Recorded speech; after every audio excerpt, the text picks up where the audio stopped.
여러분, 입사할 때 1년 안에 퇴사하면 위약금 500만 원을 내겠습니다라는 계약서에 서명한 적 있으신가요?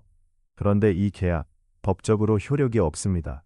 사용자가 아무리 도장을 받아도 무효예요. 오늘은 인사 담당자와 HR 수험생이라면 반드시 알아야 할 근로기준법 제20조 미약 예정의 금지와 채용 예정의 법적 함정을 판례 중심으로 완벽하게 정리해드립니다. 먼저 근로기준법 제20조입니다. 사용자는 근로계약 불이행에 대한 위약금 또는 손해배상액을 예정하는 계약을 체결하지 못한다. 위약금이란 채무를 이행하지 못했을 때 미리 약정한 금액이고, 손해배상액 예정이란 실제 손해와 관계없이 미리 배상액을 정해두는 것입니다. 두 가지 모두 법으로 금지됩니다. 왜 금지할까요? 위약금을 미리 정해두면 근로자는 그 돈이 무서워서 부당한 대우를 받아도 회사를 떠나지 못합니다. 근로자의 자유로운 퇴직을 인질로 잡는 셈이죠. 그래서 법은 이런 강제근로의 가능성 자체를 차단합니다. 근로기준법은 최저기준을 강제하는 강행규범입니다. 그런데 중요한 구분이 나옵니다. 금지되는 것은 손해배상액의 예정이지 손해배상 청구 자체가 아닙니다.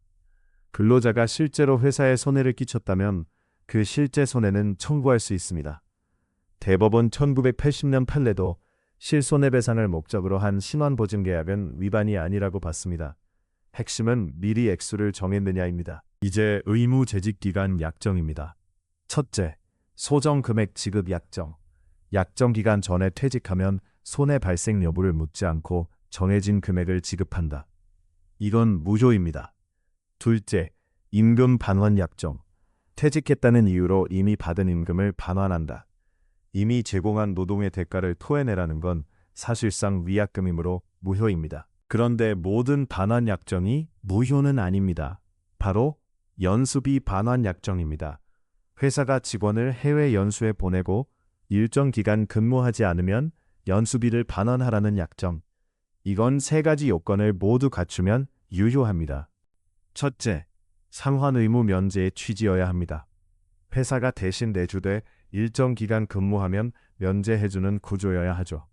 둘째, 근로자 개인의 능력 향상을 위한 근로자가 부담할 성질의 비용이어야 합니다.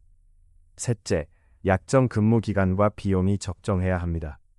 500만 원 연수에 10년을 묶으면 강제 근로가 되니까요. 자, 두 번째 큰 주제, 채용 예정입니다. 회사가 합격하셨습니다. 다음 달 1일부터 출근하세요 라고 통지를 보냈습니다. 이 통지의 법적 성질은 근로계약 승낙의 의사표시입니다. 즉, 채용 예정 통지가 나간 순간 근로계약은 이미 성립한 겁니다. 그래서 출근 직전에 채용이 취소됐습니다 라고 하면 이건 단순한 합격 취소가 아니라 법적으로 해고에 해당합니다. 정당한 이유가 있어야 하고 해고 예보를 해야 하며 해고 사유와 시기를 서면으로 통지해야 합니다.